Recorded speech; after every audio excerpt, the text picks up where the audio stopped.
Episode 13, 1864, March.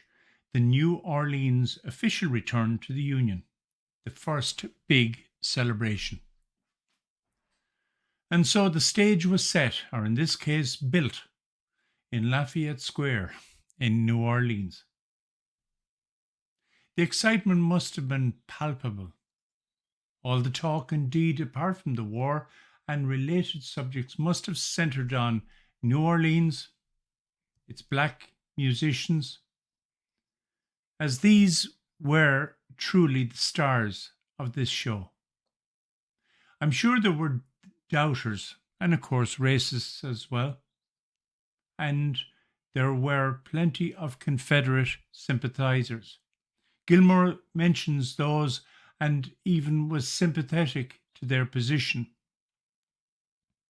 So again, you are all so welcome to this, the P.S. Gilmore story, and specifically March 1864 to New Orleans and the inauguration of Michael Hahn. You'll hear this story and how the city thanked Gilmore, not only from its own heart, but from the mayor, from the governor, and even as far as the White House. So click like and subscribe. I need your support and thoughts. So please feel free to post any comments you have below. July the 5th, 1864, New Orleans era newspaper said of this: the first piece performed was Hail Columbia. First time full band, second time full band and full chorus, third time full band, full chorus, and the chimes of all the bells in the city, and the fourth time full band, full chorus, chiming of the bells, and the great gun accompaniment by 50 pieces of artillery. The effect of this effort was grand. July the 4th, the True Delta newspaper in New Orleans described Lafayette Square, New Orleans. In the centre of the park, a monster amphitheatre had been erected. From the circular stand on which the solemnities of the day were held, the immense structure radiated in the form of a semicircle, seat after seat rising, step after step, until more than 15,000 seats were formed. At the base of this was an orchestra of 500 performers with 50 blacksmiths that kept time on their anvils like so many Vulcans.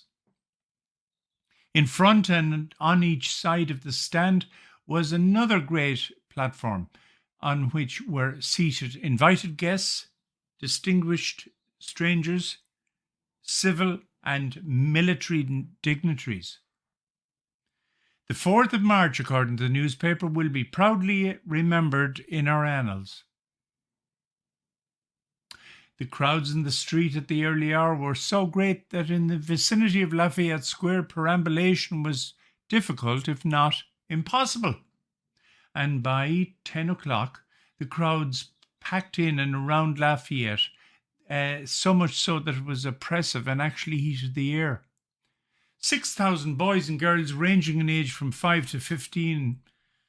And when their little voices joined in with the music of Gilmore's band and the thunders of Arnold's artillery to swell the chorus of our grand national anthems, it must be admitted such sounds never, save in the terrific moment of triumphant charge in the field, greeted the son of a mortal man.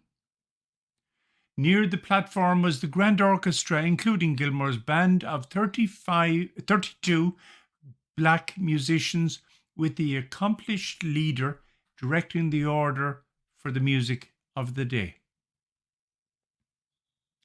The children were gaily and tastefully dressed and well supplied with little flags which were kept waving incessantly. The Burlington Free Press said of the governor inauguration in New Orleans. The musical display in connection with the late inauguration of Governor Hahn was the work of Gilmore, the Boston band leader, and was the biggest thing of its kind ever witnessed on this continent. The New Orleans Times said of it, "The band struck up America, and the effect was such as to beggar description." Gilmore's personal delight with the accomplishment must have been extraordinary, but ever so private. He would always praise his musicians, his leaders, his state, his country, but never accept praise for himself. Harper's Weekly said in an article about this time when they praised him, but they named the actual event a Gilmorean affair because of the size and quality of the event. It was the largest event to take place at this stage on the continent, but unknown to all, was a mere appetizer for future musical main courses in the following years. It was even noted in the program in March 1864 that a letter was to be sent to President Lincoln praising Mr. Gilmore's patriotism in this matter by both the newly inaugurated Governor Hahn and General Nathaniel Banks.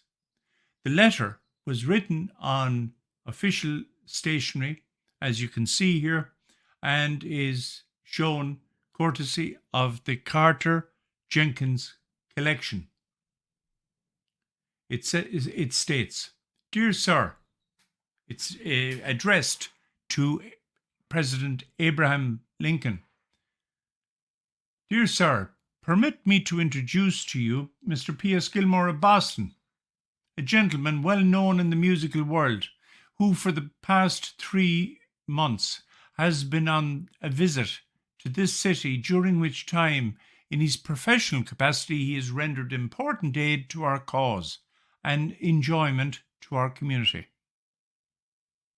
The writer emphasizes his delight in introducing Gilmore not just as a musician of highest abilities, but as a gentleman who is humble. He wishes to acknowledge his appreciation of the good he has rendered to our cause of faithful and patriotic services during his sojourn in our community. I have the honor to be your friend and servant, Michael Hahn, Governor of Louisiana. But to Patrick Sarsfield, Gilmore, above all else, must be given credit for the development of the first military black bands in America. They achieved so much in such a short time and acquired proficiency necessary to perform before such biased audiences with confidence. These primarily white audiences at military functions would have only seen black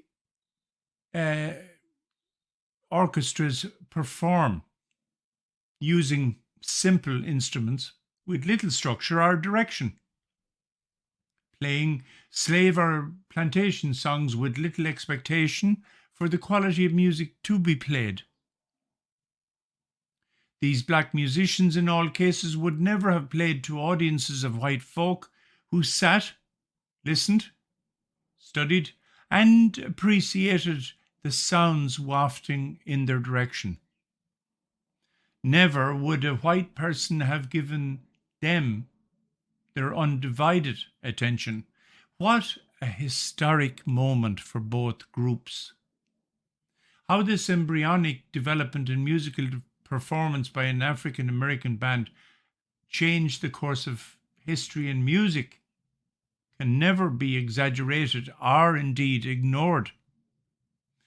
It would have been a catalyst for other developments in music and styles within the next 40 years as a result. Gilmore seemed to have the ability to see through the mist of time and to push the limits of music and its development without preconceived notions. He had perceived styles, tastes, and cultures of New Orleans and knew that from this melting pot a musical menu would develop that would satisfy the appetites of populations throughout the world. And so he and the band would return to Boston and to New York and to Illinois or wherever they were needed to fight the cause and win this war. Whether the cause was Democratic or Republican, it mattered little to Gilmore. All sides in the Union needed his support and his music.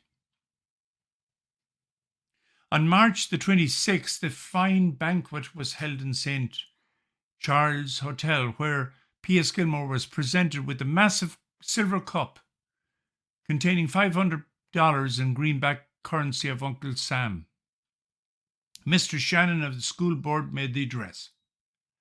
The charm attached to the music, and especially to such music as Gilmore's, the pleasure our citizens have derived from his wonderful performances and the different occasions to which his melodious favours have been so liberally bestowed, were all remembered by the speaker, and a flowing and appropriate tribute paid to his worth as a gentleman and also to his professional merits. Mr. Gilmore responded, "I scarcely know what to do, whether to laugh or cry, to sing or to dance. Could I do all together, it might in some degree exhibit to you the glowing fever of joyous excitement under which I am labouring at this present moment. Words are too weak to express to you my gratitude, not only for the beauty, but also useful testimony which, as a proof of appreciation of my humble services, you now place before me, but also for the eloquent expression of your friendship and goodwill to which I have just listened with almost painful pleasure." It further noted in the Era newspaper that Mr. Gilmore's remarks were received most cordially, and the cup was universally admired by those who had contributed to its purchase. Later, in recognition of his services in New Orleans, Mr. Gilmore was also honoured through the Committee of 100 Citizens by another banquet in St. Charles Hotel, where they presented him with another goblet full of money. This goblet is presented to Mr. Gilmore by a few of his friends in this city as a testimonial of their personal friendship and to indicate their appreciation of his indefatigable and earnest labours as a musical director while in this department.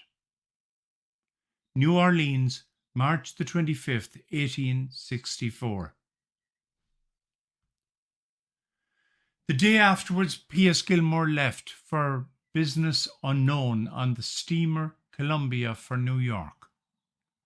He regularly made this perilous trip to other parts of the Union by sea, but later it was reported that on September the 2nd, the 54th Massachusetts returned to Boston at the commercial wharf on board 2 tugboats. Received by the 14th Unattached Company Massachusetts Volunteer Militia and a number of dignitaries. They were accompanied by P.S. Gilmore and Gilmore's Boston Brigade Band.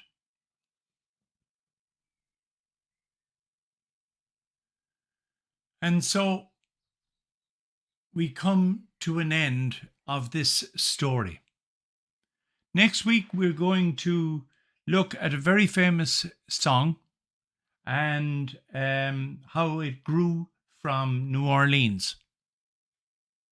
Thank you very much for your attention, and please like and subscribe down below and comment for any thoughts that you have on this episode. Thank you for your attention. Goodbye now. Bye-bye.